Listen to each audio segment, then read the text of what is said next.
to the flag of the United States of America and to the republic for which it stands, one nation, under God, indivisible, with liberty and justice for all. I ask you to please stand. We're going to observe a moment of silence for the mother of Mrs. Olson, who's our principal at Delaware Valley Elementary School, passed away a week ago, and for all the people that were affected by yesterday's shooting in Florida.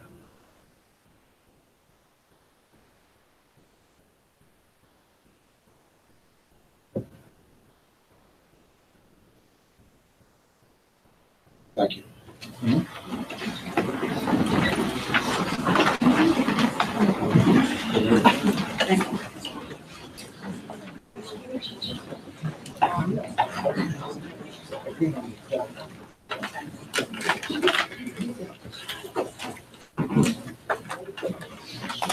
Can I ask the recording secretary for roll call, please?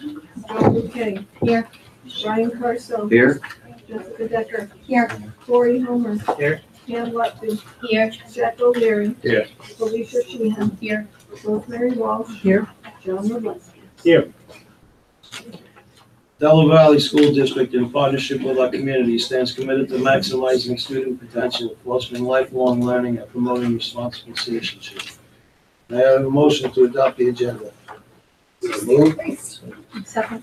Any discussion? All in favor, say aye.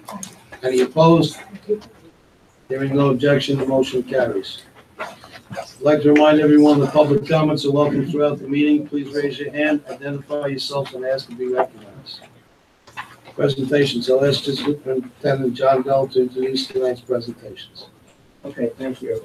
We have several good things tonight to kick off the meeting. The first is the EITC grant, and Jenny Hamill from the Greater Pike Foundation, Community Foundation is here tonight. So at this point, she's going to give a presentation or present. Kirk, are you here with her? Yes. I'm sorry. And Kirk Mackey is also here. And the three of you, if you would go up to the smart board, and I'd ask if our president and board and vice president would go up with them as well. Because we're going to take a little picture. With my giant check. You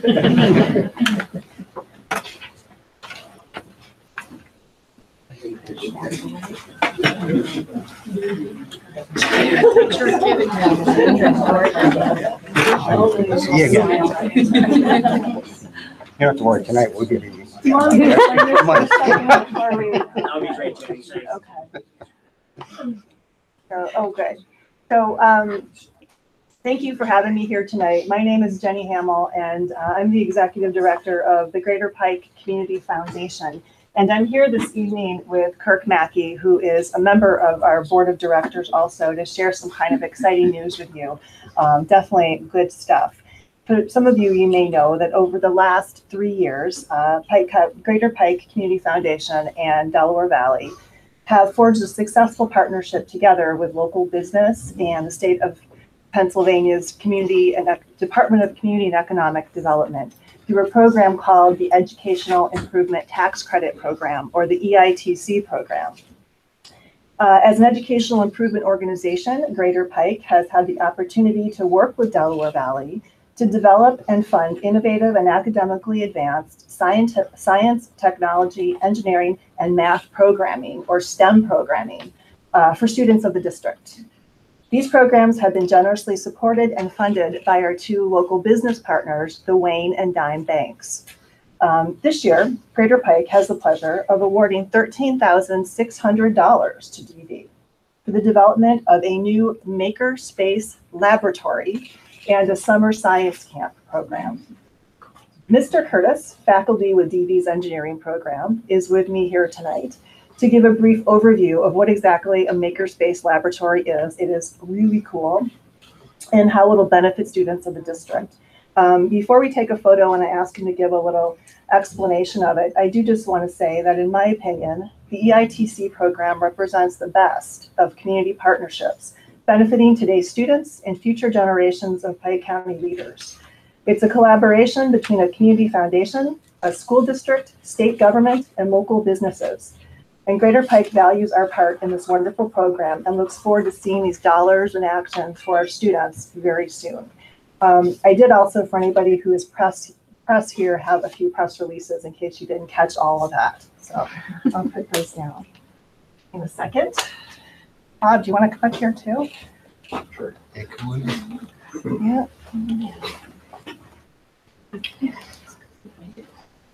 Get a little closer. Don't be shy. Act like you like each other.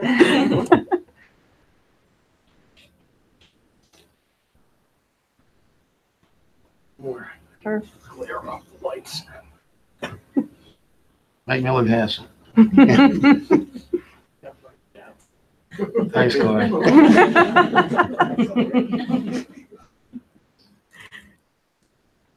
We've got pixelation now, though. Get me right out of there. So Thank you Bob, very if you'd much. like to explain to them what our Makerspace Lab is all about, I will leave some of these over here for the press if they'd like them as they walk. Okay, well, my name is Bob Curtis. I teach in the high school. So I teach in the engineering program and I teach AP Physics 1 as well. So a newer thing in education is something called a makerspace. So it's been a while, it's been around for a while, just kind of as a general thing for tinkerers and experimenters to use, but it's becoming more and more prevalent in education now.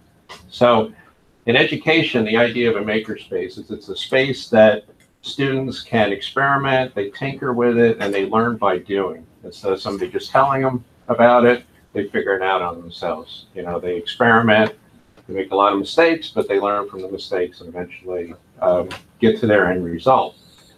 So usually it's associated with engineering programs, but doesn't have to be. So makerspaces in education are used for a lot of different things. They could be used for a math class. So maybe somebody's having problems with understanding of conic sections in math, okay? So you could make a model of it in the makerspace. You could use a 3D printer, you can make it in a CNC machine, a lot of different ways to do it. So it helps reinforce a lot of different types of curriculum, not just engineering. But right now we use it, we have a small makerspace in our engineering classroom, and it's really small. So Dr. Bell can agree with me that it's really small. So, you know, for a makerspace to work, you need a couple things. You need the physical space and you need the equipment. So the physical space, we do have a small makerspace that's used a lot for the engineering class as well as the engineering club. We use it a lot. Most of the time it kind of spills out into the engineering classroom as well because it's so small. With the new addition, so the plan is there will be a nice makerspace there. So we'll have a real nice space for the students to use. But the second part, obviously, is the equipment, and the equipment is certainly expensive. That's the other side of the coin. So this grant is going to help us a lot to help equip our makerspace. So some things I'm looking at is a kind of an upgraded 3D printer. The one we have now is pretty small and it works good, but it doesn't have the volume that we need for all the kids to use it, so it's kind of limited to what they can do. So we're looking at that. We're looking at maybe a large format printer so the students can print out their drawings and different things they create. And yeah, we're looking at, what was the other thing? Oh, we're looking at a CNC machine, better one. We have a small one now, but one that is more conducive to the students using. So I certainly thank them for doing this, and it helps us a lot. CNC is what for? Computer numerical controlled machining. So it's kind of it's been around a while, but it's certainly more and more prevalent now. So when you manufacture things, it's computer controlled instead of, you know, measuring by hand and drilling holes. Now you program the computer and the computer builds the thing for you. Much more precise. So it's fair to say the 3D printer makes things by building them.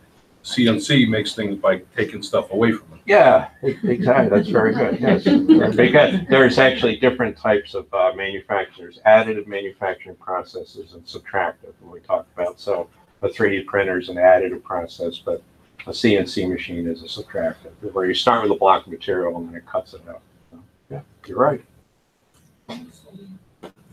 I wanted to thank the Greater Pike Foundation and Jenny specifically, and the bank, library.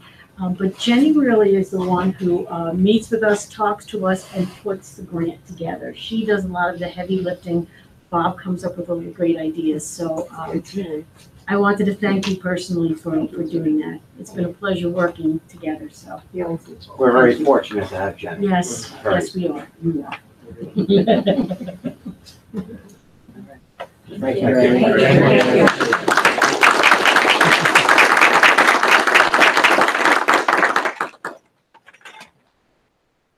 Our next presentation, I'm going to ask Mrs. Olson, our DVES principal, Mr. Owen Carso, okay, please step up to the smart board. They call the principal's office. So Owen, we've asked Owen to come tonight. Owen is a fifth grader at DVES.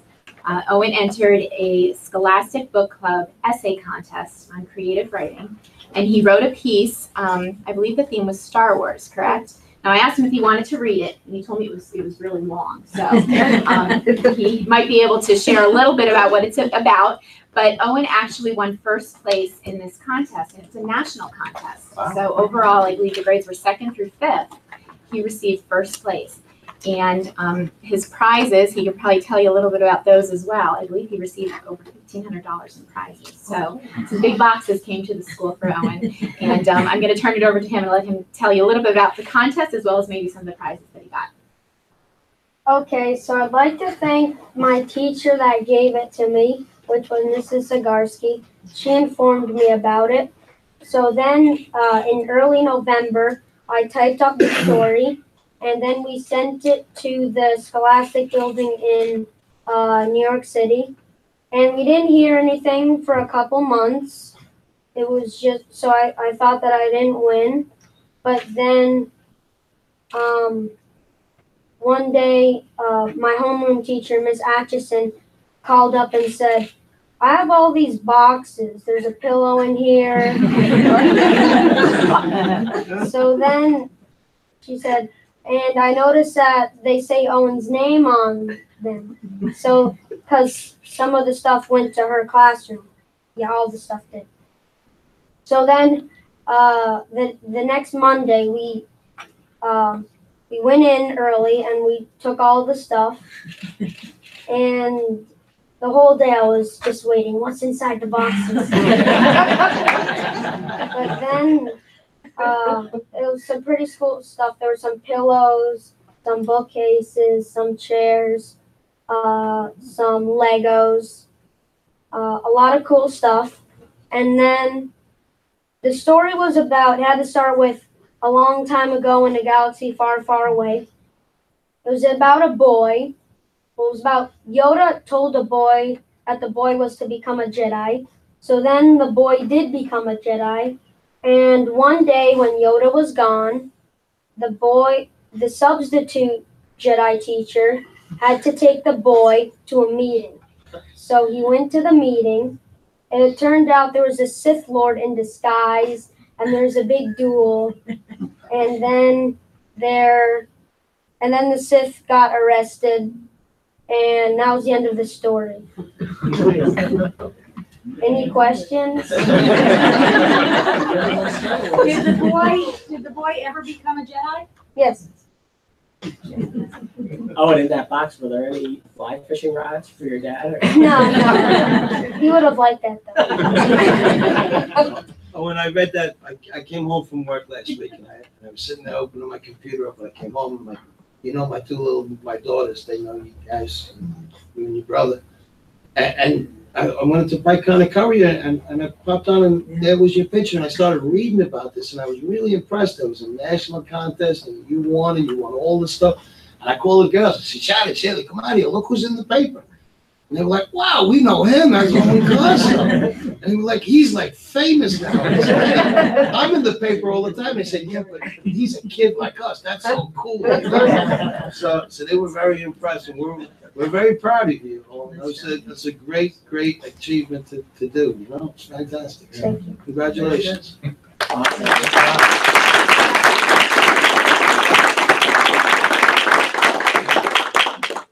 I'm informed that he has homework to do, so you go. Keep on writing, though. Yeah, that's awesome.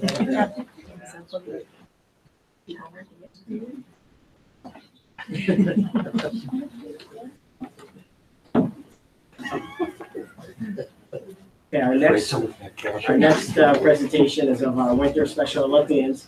So I will introduce Ms. Lynette Boozley and the students. Right along this wall.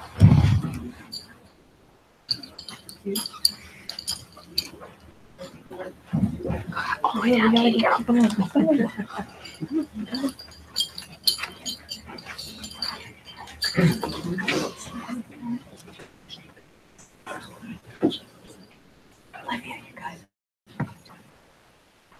All right, Lynette, you want to tell us a little bit about it, and then they can introduce themselves? Absolutely. I am Lynette Boozley. I'm a high school special education student, or teacher. These are my students. Teacher. These are our students at the high school level. They traveled with Area P out to Seven Springs, and they were very fortunate to compete as alpine skiers.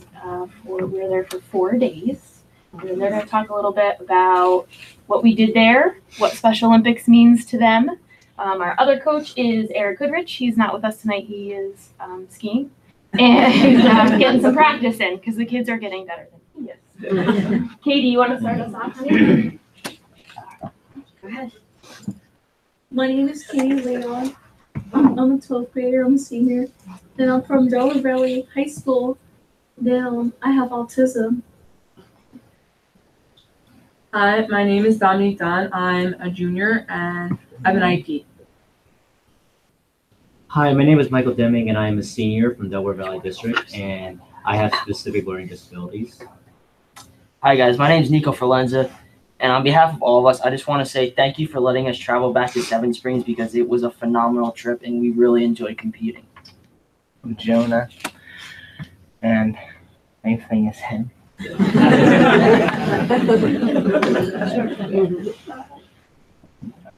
Hi, I'm Olivia Rombasek. Freshman. I'm a freshman from Delaware Valley High School. That's okay. Who wants to talk about what we did there? So this trip, on Sunday we went up, we had a very amazing opening ceremonies with the fireworks. I know some of you might have seen the YouTube video. If you haven't, go check it out. And yeah, it was like the greatest skiing, the greatest 2 days. One day was kind of warm and one day was very windy and cold. And me standing up the top of the race course especially, they had to hold me so I didn't get blown back. But yeah, it was no problem. I love skiing. See? Michael, go ahead. What I liked there was not just the skiing, but engaging and getting to know my friends a lot more. They're not just my friends, they're also my family. Listen, I would never have gone this far if it wasn't for these guys. Dominique, you want to talk about where we train? Oh yes. We go to Big Bear mostly like every week.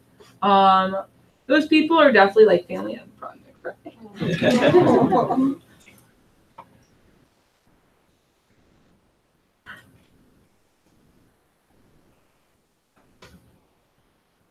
They know us like the back of their hands at some points.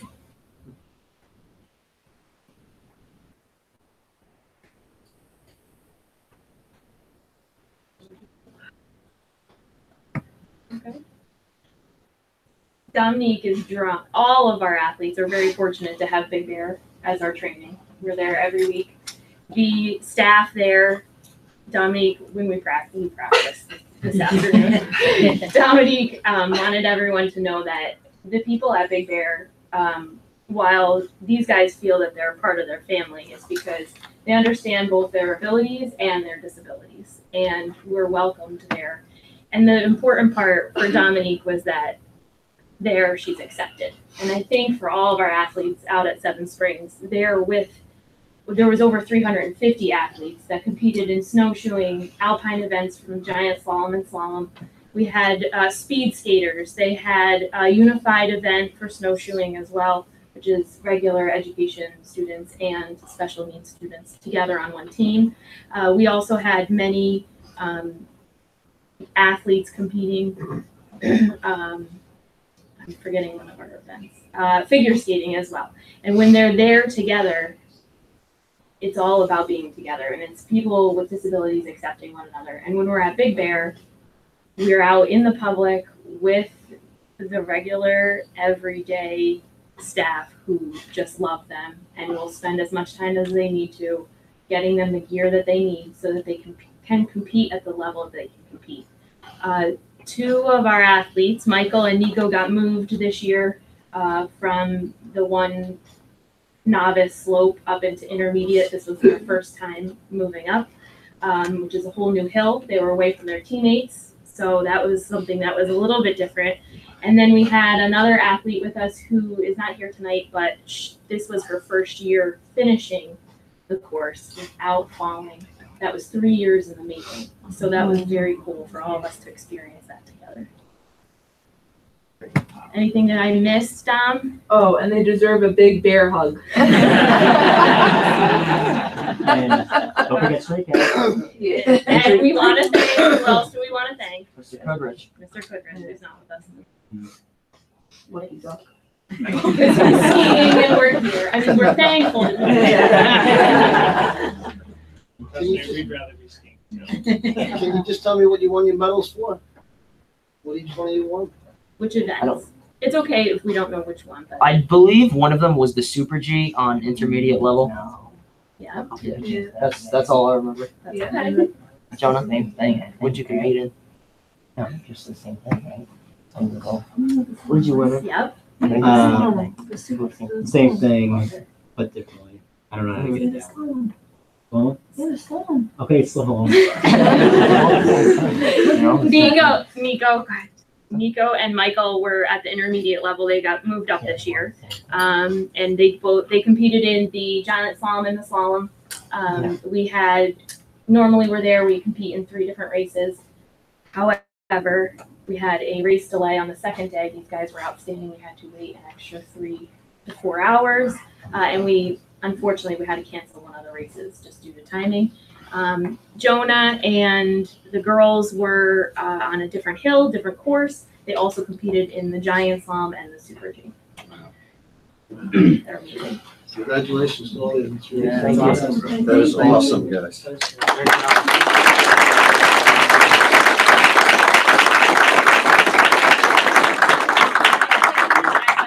a parent, I just want to thank Mrs. Smithley, and I'd like to thank Mr. Kudrich for helping our kids. And thank you so much for all that you've done. We really appreciate it. We love what we see, the family that you guys have. We really appreciate it. Thank you so much. If you can all stay there for one more minute, I do have a request from the press. If you can get a picture of them, I think that would be wonderful. They are our middle. Now you have to be a fan. And these are your memories, and you're gonna like them. Cuddle up. There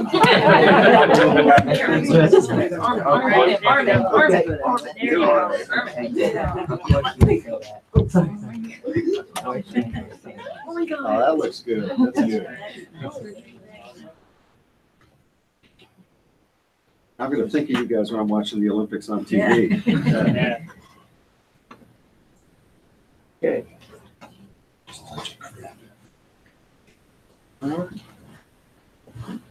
Thank you.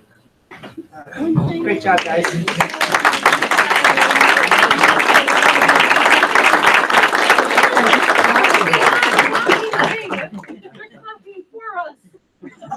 Don't forget to round of applause. You gotta give a round of applause. Take it easy. Take it easy. Go. We're good. Thank you. Go. Let's cut off this game. Have a good night, everyone.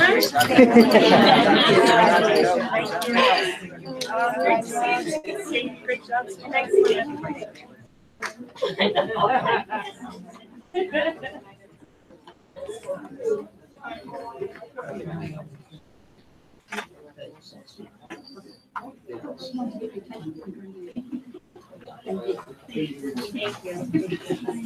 Thank you.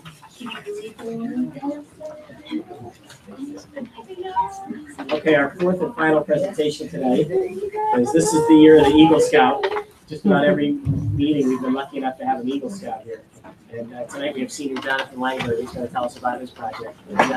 Hi. So I'm going to start off giving a little bit of background from who benefited from the project, and then get into what exactly it was. So pictured here, you can see some photographs of the Good Shepherd Home, which is located in Bamenda, Cameroon. It's an orphanage started by a nun named Sister Jane Manka, who is pictured in the center here. So the thing that's kind of unique about the Good Shepherd Home is they try to really be a home for all of their orphans. They're never trying to find them parents or anything else. Like, they all call Sister Jane Mama. They consider each other brothers and sisters. It's really a true family. So in sometime around 2009, 3 American women traveled to Cameroon to visit the home to meet Sister Jane. And they were just shocked by what they saw, the conditions of what the kids lived in. And while she was doing the best that she could, it really just was subpar. And the biggest thing that they found that was missing was a chance for education past middle schools as far as education goes in Cameroon. So what they decided to do was to open up the Good Shepherd Academy, which is located in Bafut, Cameroon.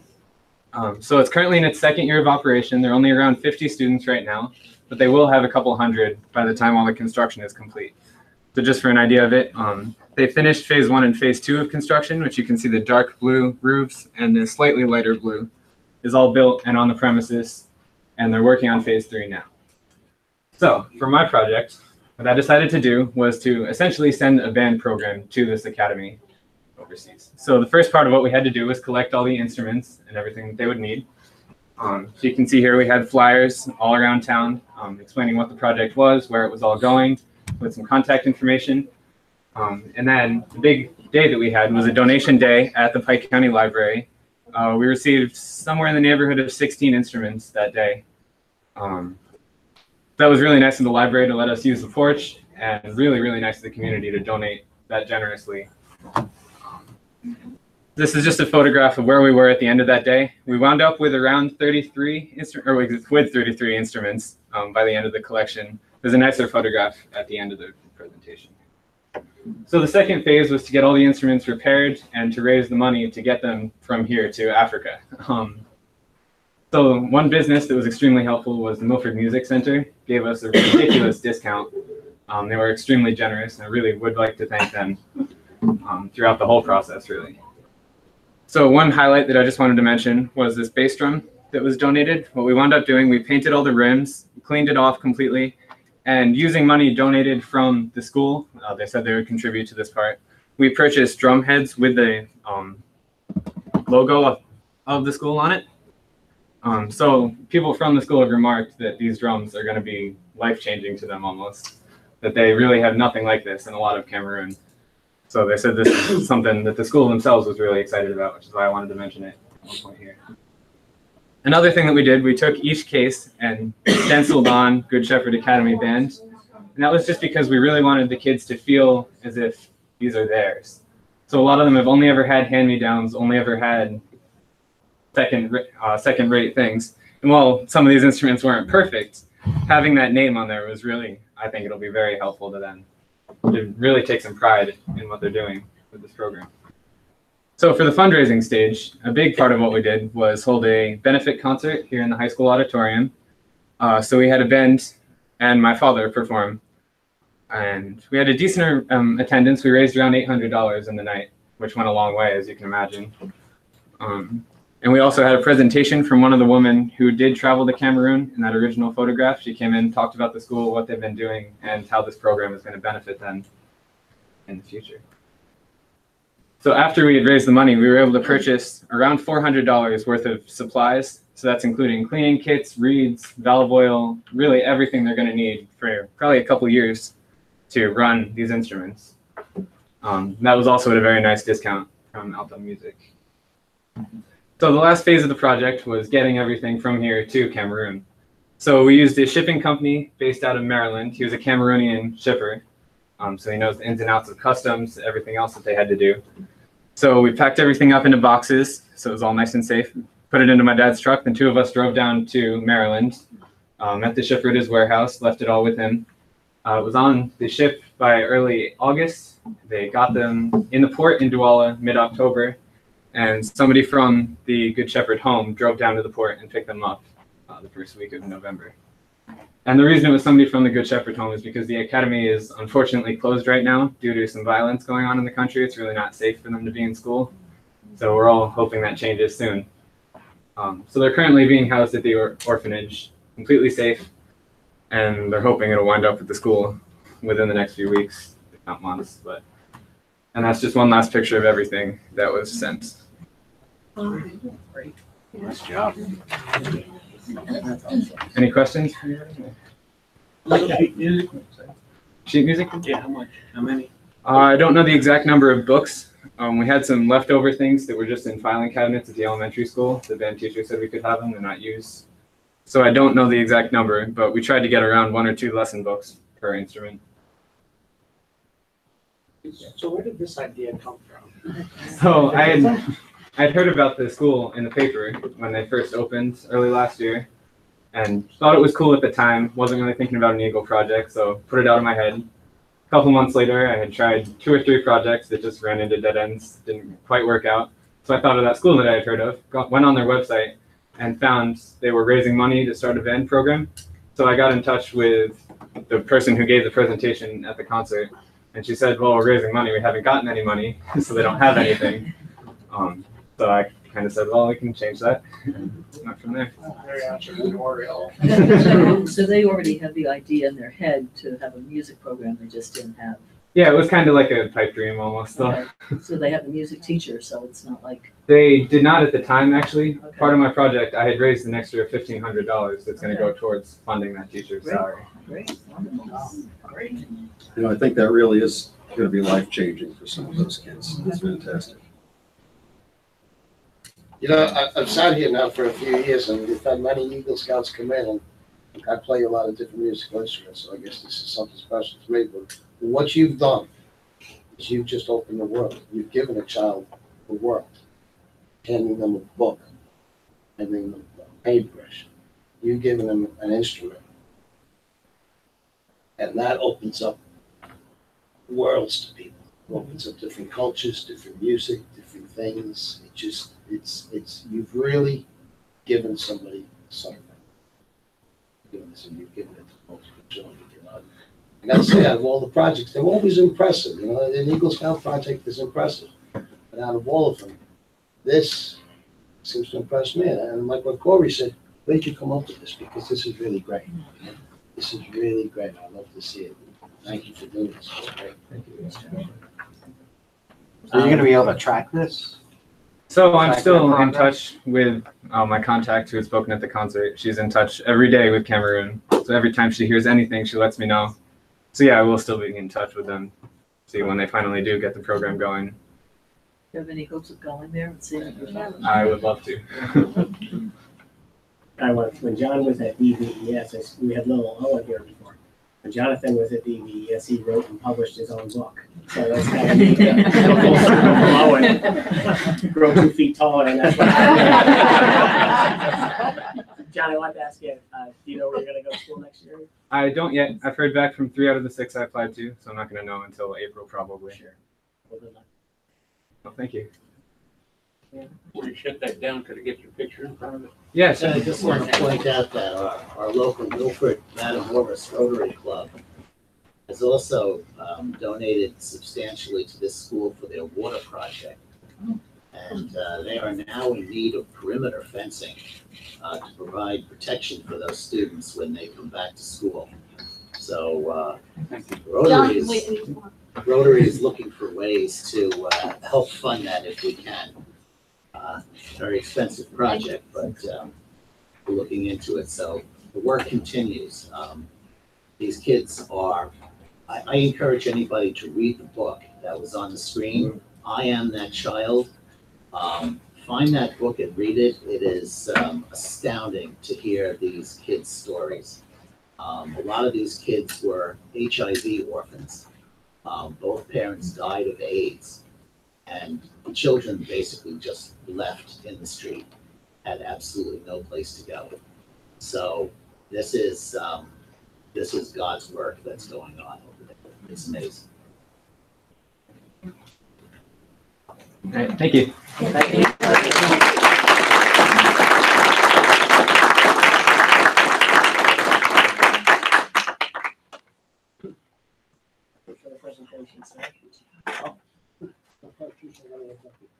Hey, John, can I just mention, while we're on the topic of good stuff, I think just a day or two after our last meeting, the Pennsylvania Music Educators Association concert was at Dingdale Middle School. And I was just so proud of the great job that everyone did here hosting that. And Peg, your welcomes remarks were pitch perfect, and it was such a nice thing, and I can only imagine the amount of work that went into that. But it went without a hitch, and I was so delighted to have it here. And so thanks to everybody. It was wonderful, and it was so crowded. I literally could not sit in the auditorium. There was no room. So Mr. Kritavich said, "Oh, come on, you can sit backstage with us." I go, "Yeah!"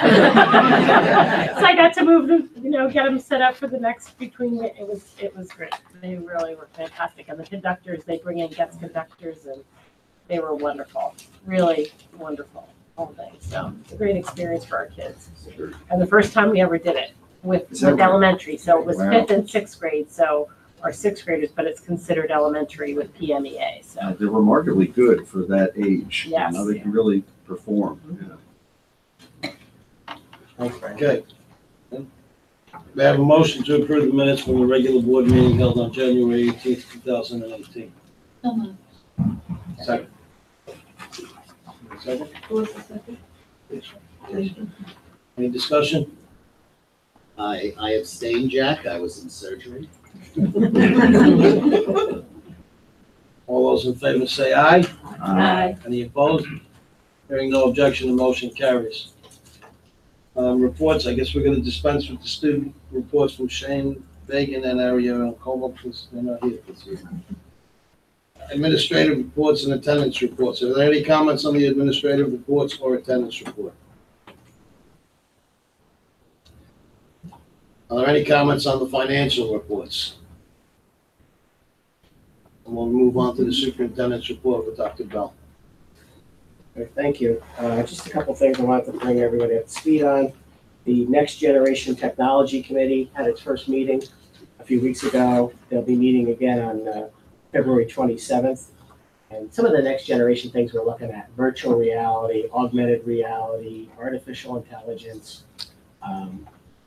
computer coding, and all these different things that are out there that are so exciting. And we're trying to figure out which ones have a place and where. What grades are these most appropriate? What courses could these things be integrated in? So we're really doing an exploration process right now. It's the early stages. What's out there? What would be applicable and best for our kids?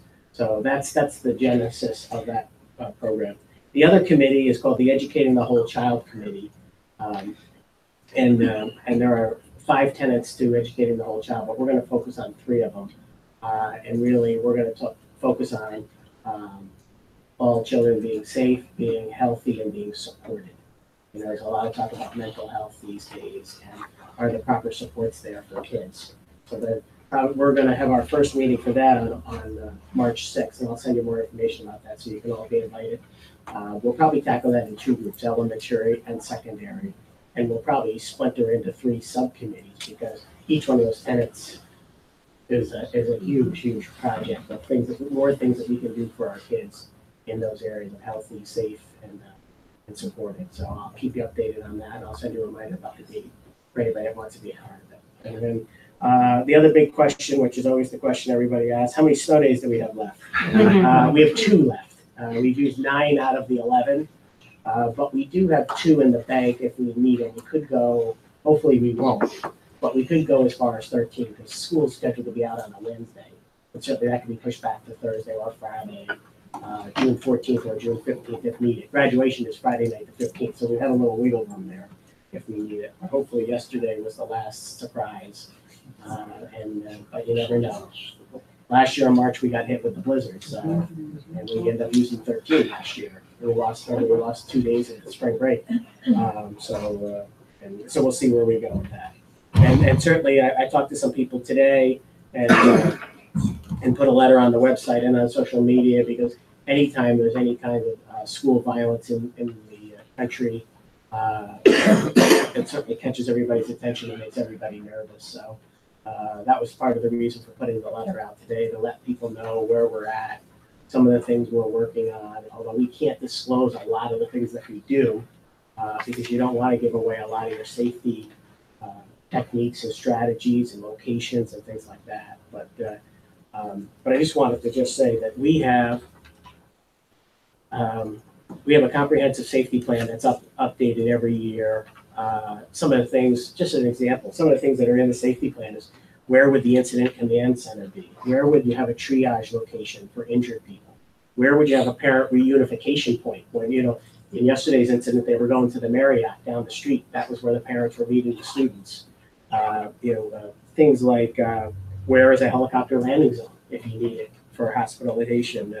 How do you go about blocking the entry and exits to the campus so that you can have a controlled environment? Because you can't have people running on the campus when there's guys running around with machine guns. You got to have order. And some of those other things, remote location video surveillance and all the things that we would do from other schools where our other police would remote in and watch everything that's going on and be able to talk to the officers that are on the ground at the scene. So that's the kind of stuff that's in a safety plan without going into too much detail, but they're kind of the generic things. And then some of the things that we're really lucky. I mean, all our doors are locked. All our schools have the safety security vestibules that people have to be buzzed in. Last year, we upgraded we went from 4 officers to 6 armed police officers. So there's 1 or 2 officers on every campus. This summer, we replaced all the video cameras in the entire district. They were about 8 or 9 years old. The board found the money to do it. We replaced all the cameras. We added cameras. We're up over 400 cameras, internal and externally. So we have probably better surveillance coverage than probably at just about any school I know. And we conduct fire drills, safety drills, a variety of drills in our schools. We have things called go kits in every classroom that in an emergency, if they need to be either sheltered in place or have to take off on the go, they have a kit full of supplies for things to use. Every teacher in every classroom has a crisis manual. It's a flip chart manual. It looks like this. And you just find the type of incident it is, and then you flip to that page, and it gives them, because in a stressful situation, they don't have time to be going through a big binder. So it just, things like that, it just allows them, here's a fire or an explosion one. Boom, you turn right to this page, and it tells the teacher right away what are the first initial things we do. So this is a great kit. And this was developed, the initial kit that we actually got was from Jefferson County, Colorado, which is where Columbine High School is. They created this, and then we used it as our template way back in the year 2000. So we've done a lot. We have a lot of things. I can't talk about a lot of specifics, but I just wanted to reassure people some of the things that we're looking to do going forward. More staff training, more educating of students about some of the dangers and how to avoid them and how to be safe about it. Conducting more drills. Had a nice conversation today about bringing back using the wands more, randomly using the metal detector wands. In the old days, we used to just randomly pull a bus, and because you can't use a metal detector on all 2,000 kids that enter this building in the morning. One time we did that, and we only had about a third of the kids come to school that day because there was a threat. We had about a third of the kids come, and it took 3 periods to send everybody through the big old walk-through metal detectors. So then what we started doing at one point in time was just pick a bus, boom, they come to this entrance, everybody comes in, everybody gets wanted. Next week, you may not know when, you may not know who, and we've gotten away from that, so we want to get back doing that again. The other thing is we've had a bullying or a tip line in place for quite a while, but it was never like of a more serious nature. So it was always used, when somebody had been around a long time might remember the term bully busters when they started with bully prevention in the early 2000s. So what we're going to do is we're going to upgrade that line and create a true district crisis tip line that'll be monitored by our police. And then they'll get other authorities involved as possible. So we have a number now, but it's really predominantly for bullying. So what we're going to do is we have this, the tech staff was working on it this afternoon to get a direct 296 number for that. Allie? The bags that the teachers have, do those have trauma kits in them or just first aid? Hey, Chris? Just first aid. Is there Just any first aid. consideration for adding trauma? We do have trauma stuff. All of our SPOs carry certain trauma bags, like Israeli bandages and different things like that. All of our nurses have that stuff. So just the stocked. nurse, So, it's not so even it's just normal people teachers. that would be prepared, that would know how to use that stuff. We just want to have our teachers have a simple kit that they could handle something remotely right there. If we need help, we could get help from people that know how to use those types of bandages. We do have the Israeli bandage in every go kit. That can be used as a bandage or a tourniquet. So we have that in every go kit. The three of us spent about 2 hours today talking about what more can we do. You know, and obviously we won't tell everybody all the things we do because that defeats the purpose. But we spent 2 hours exploring a whole multitude of things. We're proud of what we do. We think we've come a long way since 1999 when Columbine happened. And everybody around the country was thrust into, you got to change the way you do everything. Everything changed from the way we knew school as kids growing up. Well, not all of you. Some of you went to school after that. But those of us that went to school before, were teachers before, it's a different world than when I was a kid. It's a different world than even when I was a teacher. John, I just wanted to make that remark. Since Columbine, this board and previous boards have been working on safety and security every year. Yeah. And our most recent focus on mental health is particularly apropos with this situation that just occurred. I think because of all those efforts, we're in much better shape today than a lot of districts across the country. Yeah, I'm sure there were a lot of people sitting around desks today talking about things they could do that we already have in place, but we can't stop there. You know, we got to keep pushing. Every time something like this happens, we can learn from it. We learn from it. Something different happens. It's a different pattern, a different trend. How did he get in? You know, these kinds of things, studying the tapes. And so we're trying to learn as much as we can from all the press conferences and everything like that. But we came up, we had an unbelievable list of more things that we could do. And I'll be able to share those with the board in an executive session in the future. Some of the things that we could look to fund in the coming budget. I'm Lisa McAteer. We spoke today. Hello. I have two children who attend Shahola Elementary School. And I have to say, we spoke 5 hours ago, and I am more than beyond proud that sitting here 5 hours later, that you've already had the conversations you've had and have already put the efforts in place to make those changes. So I would like to speak on behalf of all parents and just to say thank you. I don't know when that ever happens, but I made the call this morning, not in a way where I would want to attack the school board. We have a phenomenal school district, and I'm proud to tell everybody where my kids go to school and the wonderful teachers, principals, staff that we have, school board members. But I called today to offer any assistance that I could, not to point out problems, but to say if there's anything that you need from parents' help, I'm here and I'm happy to do it to protect the kids and protect the staff. And we had great dialogue today. We spoke for, I'd say, 20 minutes, exchanged some ideas, and then you already took some of those ideas and ran with them. So from the bottom of my heart, I say thank you. Thank you for keeping our children safe, our staff safe, and for everything that all of you do. Truly appreciate it. Well, thanks. And once we establish that new tip line, we'll have a whole marketing campaign, which Lisa volunteered to help with. Absolutely. Sign me up. Well, a whole marketing campaign to get that word out to everybody, everywhere, post it everywhere, not just online, but in the buildings and things of that nature, because it's that next step that we should be taking. Thing that I wanted to say to you and to the public in general was that my children go here. Most children go here. Brian's kids, you saw me before. Other board members, their children had gotten here in the past. And again, what John Robolewski said before is true. What this board, what past boards have done, long before I was on, the ones that I shared in, the administration that was here with the previous administration, is this tip line that we're talking about now. This is not a reaction to yesterday. Myself and John were talking about this 2 months ago. And then Mark, Officer Mobley, said, well, we have one that we used to use. And we sat and we talked about this. We're not a reactionary school. We're a very proactive school. The things that we're not sitting here today saying, what can we do? Which is what John was saying. all these things we've already put into it. It's just a continuous process, as John Robleski Yes. said before. He's been on this board a long, long time. It's a continuous process. And then we look, how can we get better? The one thing that I have to say is I go to work every day.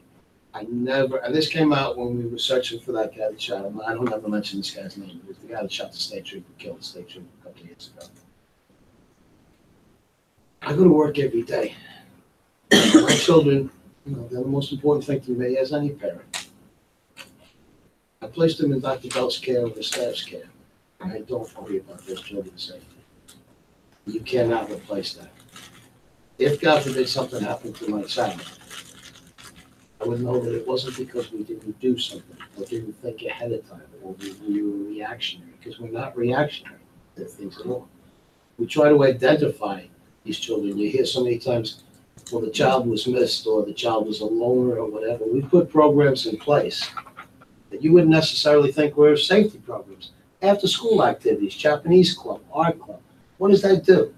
That takes a child and we go out and we look for that child that's not involved in other things. And this is a process we put in 2 or 3 years ago where we went out to try to identify the child or the child that wasn't involved in certain things. To go out and get that, because you can't just sit and say, well, that child fell through the cracks. No, it's our job to go out there and make sure that there is no cracks. When you look around the schools and things like that, and I've heard from parents that say, well, my child fell through the cracks. And I say, not in that school. There's no cracks in that school. Or if there's a crack, it gets sealed up in a hurry, constantly. So there are a lot of things that we do that people wouldn't think are safety related or whatever. All of the clubs, the athletics, all of that, that takes a child and makes that child feel, that child yesterday, whatever it was, that child felt alone. And this was the reaction of it. And they said over and over again that was a lonely child, a lonely child, a lonely child. We try to eliminate that here. But you wouldn't necessarily think that has anything to do with safety. Well, thank you. Thank you all. Thanks. And John, I'm glad you put that letter out on the web and all, because even though I participated in all this, I even felt better when I saw that, and it was reassuring. So I think that's an important thing. And during the when we were chasing after that guy, my wife was throwing up and crying at the same time. She was so nervous. And I said, I'm going to the school. I'm going to be there in all the schools. And I went and I checked all those different schools. And I came home that night. She said, John Bell called. I heard his voice, and he said it's safe. I was like, I told you that 5 hours. But John Bell called. I said, thanks a lot, John. That's great. My wife trusts you more than she was me. But that's so important. And John doesn't realize that I think he's starting to realize it, that the public wants to hear from him. He is the head of our school district. He is. Right. I reached out, he called me right back. We had a great conversation and I appreciate it. Thank you. Why is here? That's right. Keep him here. That's all I have, thanks. The only thing I'd like to mention is what you mentioned, John, about the technology. I'm a technology geek, and if the board members do get a chance to attend this thing, I think it's good because it will tie into our budget in the future. It's in the infancy, but this will have an impact on us in the future, and I think you'd be very impressed if you see what they come up with. When is that gonna be again? The next technology committee is on the 27th here at 3 o'clock. At 3 o'clock? Yeah. It's really in its infancy, but it's The amount of ideas the teachers generated was really, the it was exciting. vision is amazing, and to see how excited they all are over this thing, because it's something to really be excited about. It's our future. Bills for payment. May I have a motion to accept the bills for payment, which include the general fund capital? Okay. I get so excited about this technology. May I have a motion to accept the treasurer's report? So moved. Second? Any discussion? All those in favor say aye. Aye. Any opposed? Hearing no objection, the motion carries. May I have a motion to accept the bills for payment, which include the general fund, cafeteria fund, capital reserve fund, and the 2017 construction fund? Any discussion? All those in favor say aye. Aye. Any opposed? Hearing no objection, the motion carries. Personnel items. May I have a motion to approve the personnel items, including resignations, appointments, child rearing leaves, change of status, and change of salary, with the retirement resignations accepted with regret? Second. Any discussion? I would just like to say, we have some big shoes to fill. You must post it. Yeah, yeah, and as we always do, we'll invite all the retirees, to the meeting in June, so we can honor them like we normally do. We got 2 more letters today, 2 more retirement letters today, so, it is the season. Everybody has to notify us by March 15th if they're gonna go on June 15th. So we do expect some more, but you're right, Pam. Wow, you look at some of these names and how long they've been here. It's a hit. Big hit. So recruiting season's right around the corner. I started booking my dates to go out to the recruiting fairs, ESU, Misericordia, regional fair at Bloomsburg, Penn State. So we'll be, as you can tell here, we're going to be on the road looking for good people. Is this about the same number of people that you anticipated retiring, or are we going to have another from a couple of years ago where we have more retirees than we anticipated? I think it's a little early to tell. Yeah, we're not over the limit now. Okay, we're not yet. Yeah, we're not yet. Okay.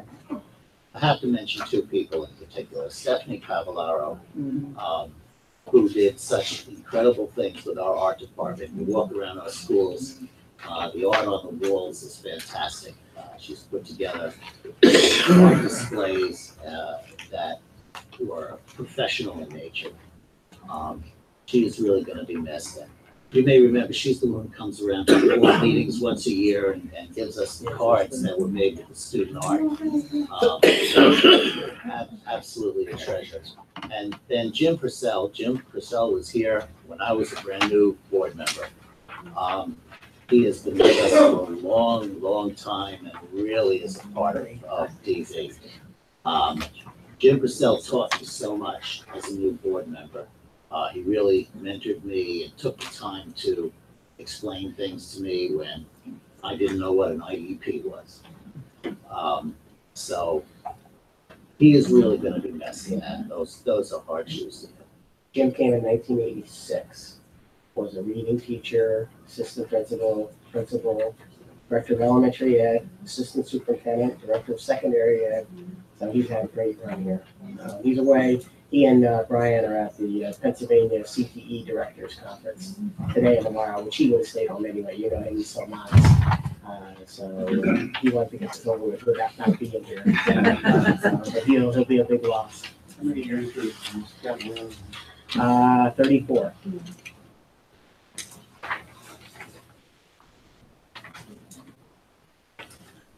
One to 2 from the reading department too, so that's. Yeah. Jim, I met Sue Lee when we started. You'll probably still come back for the grand opening. Okay. All those in favor say aye. Aye. Any opposed? Hearing no objection, the motion carries. With that being said, before we go to number 9, for the people that don't know, I'd like to introduce Mr. Jim Mitchell. Jim's spent how many years in our district? 27. 27 and 2 or 3 in the minor leagues when you went to. Oh, yeah. 2 years at Pocono Mountain in between. Jim is a long time. Because there was no openings here, That's so true. I had to make a move, and I quickly got back as soon as I could. When I came to Delaware Valley in 1997, Jim was a 7th grade life science teacher for me. And Gerard Jeffrey was the guidance counselor, and I said to Gerard, this guy is good. So we went down to his classroom. He was in B12, B12, and said, Jimmy, have you ever taken administrative classes? You'd be a great principal. And the rest is history. That was 1997. So starting in August, when Jim Purcell retires, we're happy that Jimmy will move up and become our director of secondary ed, and we're really, really thrilled about that. So congratulations.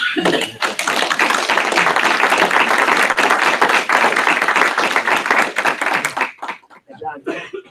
No, I just really appreciate that. And I want everyone to know, that, John, you're right, huge shoes to fill with Dr. Purcell, what a great man. I had the pleasure of working with Jim for many years, myself starting here in 1989. I look forward to the challenge, and as I tell everybody, there's no better place to work than this district. I've taught many of our board members here, their kids, and it's been a pleasure. It's been a pleasure. It really has, and I am looking forward to this new challenge as well. So I want to thank everybody for that.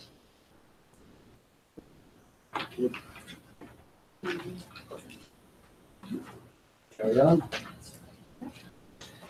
May I have a motion to approve the additional volunteers attached list?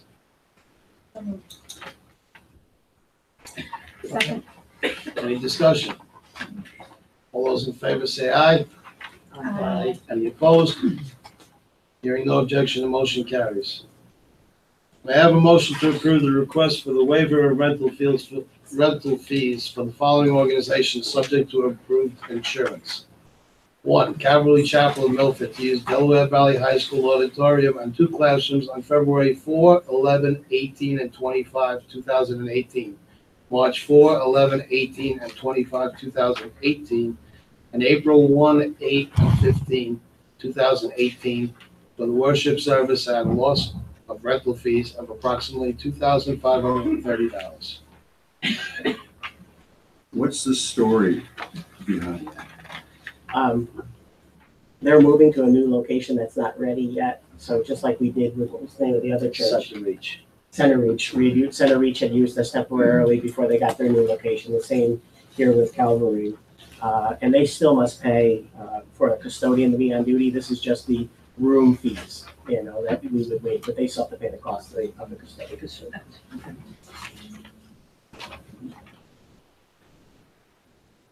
Are we still waiting for a motion? So moved.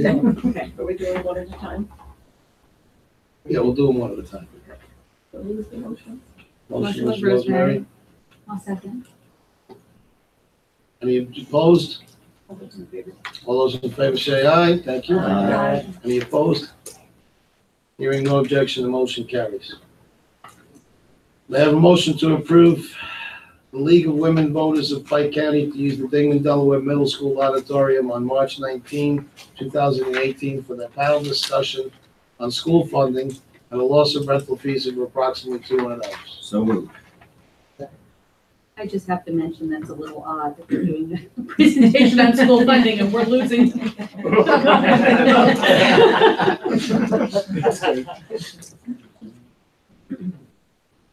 Need a motion and a second.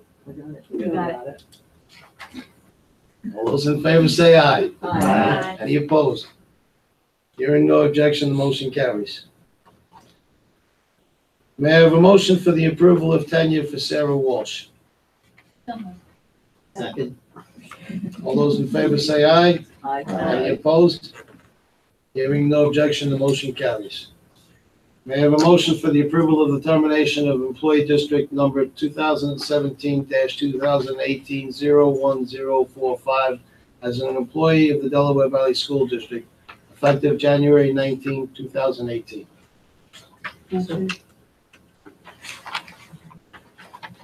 Second. There's no discussion. All those in favor say aye. Aye. Any opposed? I abstain. Hearing no objections, the motion carries. May I have a motion to approve the 2018-2019 calendar attached? Motion. Second. Any discussion? All those in favor say aye. Aye. Any opposed? Hearing no objection, the motion carries. How many snow days were included on the calendar? 11, for next year, 11 again. 11 again? Yeah. Thanks. When John retires, he's gonna just dream of snow days. Okay? I heard it rained last night, so I got up early again this morning. Not 2 days in a row, because I didn't want to believe that the temperature. May I have a motion to approve board policies as follows? Policy 808, food services. Policy 810-2, use of audio video recording on school buses.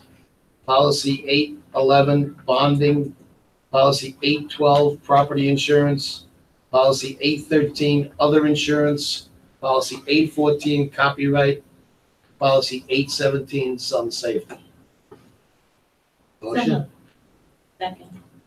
Any discussion? All those in favor say aye. Aye. Any opposed?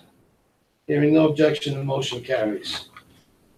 I have a motion to approve the bus drivers and corresponding routes for the 2017-2018 school year. Attached. So moved. Second. Any discussion? All those in favor say aye. Aye. Any opposed? Hearing no objection, the motion carries. Okay. Other business. Yeah. This was an item from the work session. I have a motion for the approval of the computer network upgrades originally slated for 2020 to be moved to 2018 and 2019 respectively. Motion. Second. All those in favor say aye. Aye. Oh, sorry. Any discussion? I would just like to say Gina, a ton of work at that, getting all this pricing and everything, saved the district a lot, so thanks. You're welcome. Thank you. Gina, I just want to say something there too. We made an agreement there a few years ago because you saved us a lot of money there too, and you said, just don't take it away from my budget in the future if I can't save you money. I think we should keep a running tab. Put it this way, Dr. Vives, if I were you, I would request us to keep a running tab of the money you've saved. You put credits in the bank for sure. So I would for yourself in the future. I actually would like to keep a running tab. I have a few ideas. You're gonna get back to zero. That's right. Okay. Announcements. No. Sorry, all those in favor say aye. Aye. Any opposed? Hearing no objection, the motion carries. Thank you. Is there any other business from the board? I have one question. Hopefully it's a moot point at this point, but with the issue with the flu and everything, I would hope that on every snow day, our custodians are in there bleaching the daylights out of those classrooms. I don't know how badly we've been hurt, but you certainly hear it on the news all the time. And when you've got children dying of the flu, that's really a scary thing. And I know, it might be tough to be able to do it every single night, but when we've got a snow day and those guys are in those buildings anyway, I hope that they're in there really, really cleaning those places up. Yeah, I just spoke to all of our nurses today, as a matter of fact, because there was a request for information from a reporter wanting to do an article. We've not been hit very hard at all from the you're lucky. flu. We had one building that had 6 confirmed cases and 6 possible, and that was and only one other building that was Right. above 3. So Right. we've not hit it, and they've been saying that typically the end of February and March is when we start to see it, but Okay. we'll see. But luckily, keep your fingers crossed. It hasn't been so bad so far. Hopefully we won't have too many more snow days, but I hope that that's a good day to try to really get in there and really do a job on those buildings, and keep it that way, keep the numbers low.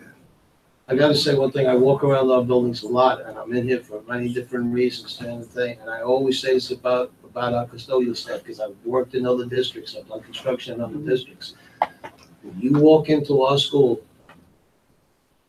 all I see is people working, and that really means a lot to me, because I got 2 little girls coming here, my own 2 little, and all the other little kids, but I do have a vested interest in that. And when I see them, you go to Shahol or any place like that, they're polishing stuff and cleaning like crazy. And that, I was so surprised to see that in this district, because in all the other districts that I've worked in, I've never seen that. But here, they really do a good job of it. So when I hear that the numbers are low, it does go hand in hand. And a little luck goes a long way too. I mean, our schools are spotless. They really are.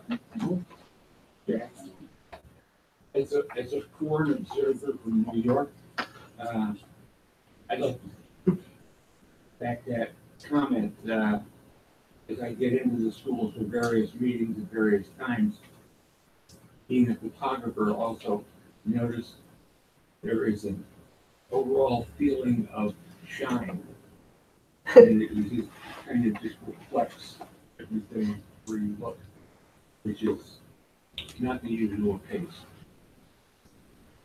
Thanks. Thank you. Appreciate that. I really do see it. I'm glad to hear somebody else sees it. Thank you. Any other business from the board? Anything from the public? Yes, sir. I have a question about curriculum, and that is. You have to, excuse me, you have to Sorry, state your Robert name McCallum. all over again. Thank you. Does the school district have a formal course that used to be called civics? What I mean by that is a course that teaches us how the government works. The problem with most history courses, and I've been on a board of education for 20 years myself, and I've also been a college professor, this does not seem to be covered in the curriculum in any school districts anymore. I think we're at a real point in American history where we have a real problem in the understanding of how our government works. And people don't understand the separation of powers between the three branches of government. They don't understand the basic ideas of the checks and balances. And it seems to me the only way we can really address this is to have a mandatory course in what used to be called civics. I'll be honest with you, I'm 74 years old. I still remember my civics course in high school, more than almost 60 years ago. And it strikes me that particularly when you just see what's happening in our country today, there's nothing more important than having a course in basic civics which teaches us how the government should work. If I can interject, we do have in our 11th grade history, our 7th grade history, and our 4th grade history. They're not specifically titled civics, but civics is incorporated heavily into those 3 grade levels. So all of our students have to take that 11th grade course. They're in that 7th grade course and also the 4th grade. And then the popular elective is AP US government. That's a very popular. We have AP US government and AP comparative government. And we are bound by our standards, and those civics is addressed in our standards and incorporated into those grade levels.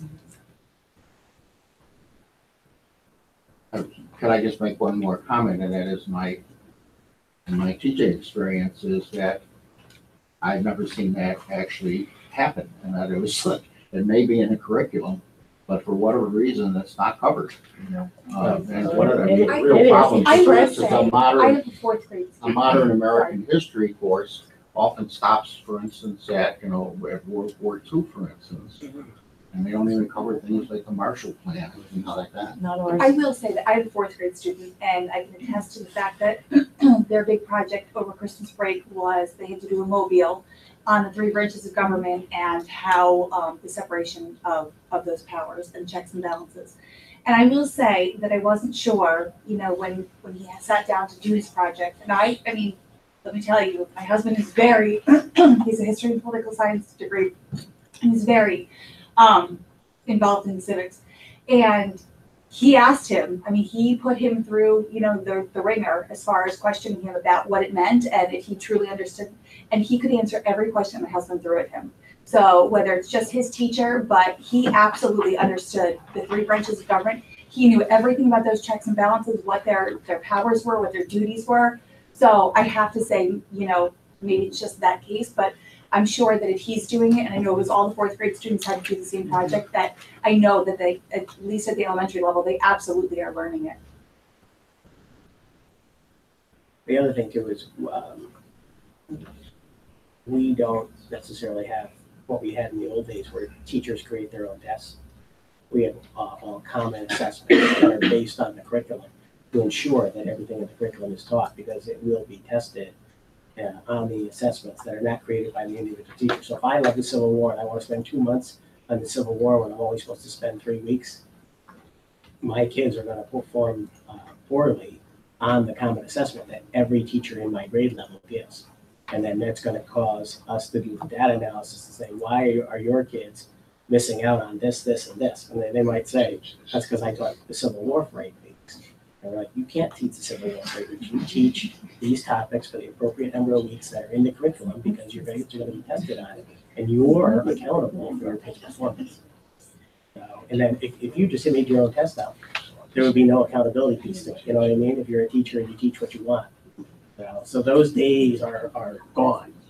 And I'm proud to say they're gone. So that when the kids move on to the next grade level, they've all had relatively the same preparation, as opposed to this, they haven't Gina, and she got through the whole curriculum, and I got stuck in 1865, because then they're in a deficit, you know, I mean, they're about age stuff. But that, my kids would be in a deficit when they leave 7th grade going to 8th grade if I didn't stick to the curriculum. But the common assessment test that everybody gives is the accountability piece to make sure everybody's getting that stuff.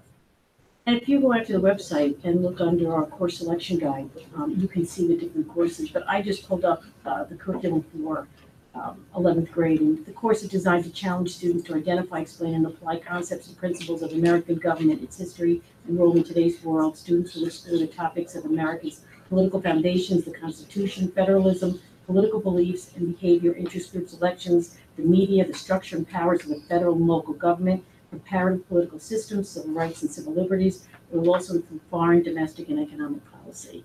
I have to say, we have really good teachers here, and they work hard, and we are constantly reviewing our curriculum. The board supports us in that, allocating the funds for that, and also for current textbooks, online resources.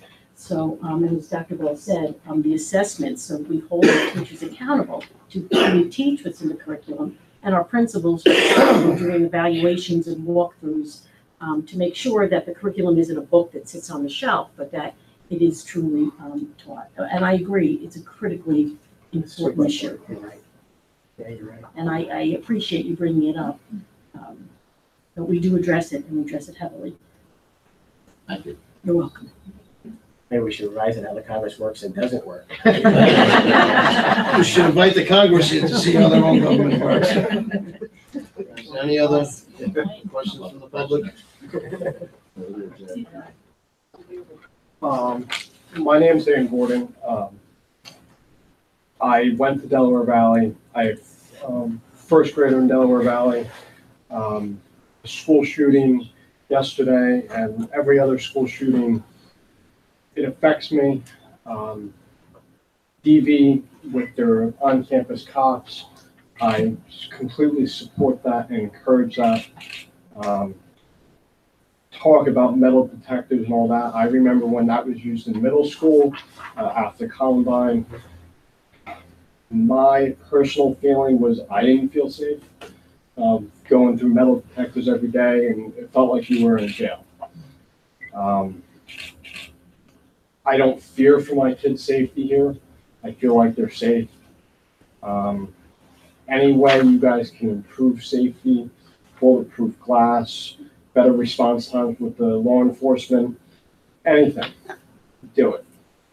That's all I got.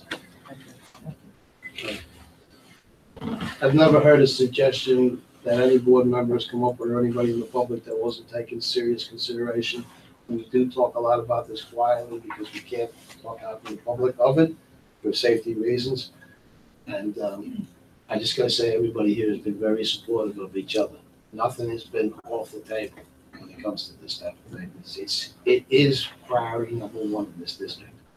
More than anything else, the safety, the well-being, the welfare of these children is that. And that's why I can go to work.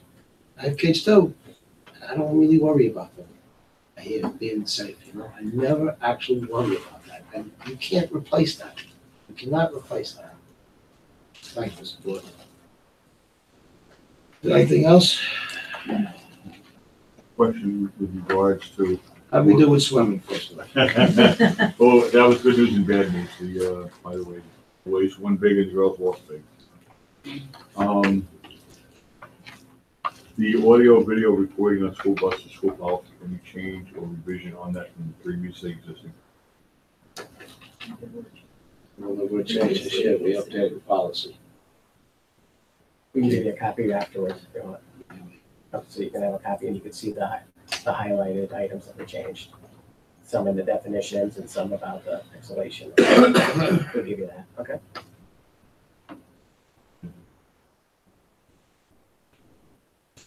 Okay, announcements. Was there any other questions from the public? Okay. Excuse me. Meeting schedule, March 2018. Okay, down here we have the March 18, 2018 work session, 7 p.m. at the Delaware Valley Administration offices. But that is the one we're going to see, and John's going to check with the library, see if we can move that to the public library in Milford. So what we'll have to do is inform the public if we do that, and we'll have to re-advertise that meeting. Sorry, March 8th. March 8th, that'd be the work session. It's a budget meeting, so yeah, Dave, you were in here, It's Lane. the work session that you're We're gonna trying do, not the regular meeting? Right, the work sessions. It's gonna be a budget work session. I wanna do a budget session out in the public for transparency. So we're gonna try to do one at the public library in Milford. That's a budget workshop. Well, one of them. I have a few. Okay, March 15th, 2018, the regular meeting, 7 PM, Shahola Elementary School. May I have a motion to adjourn the meeting? Second. Going first. All those in favor say aye. Aye. Any opposed? Hearing no objection, the motion carries and the meeting is closed at 8.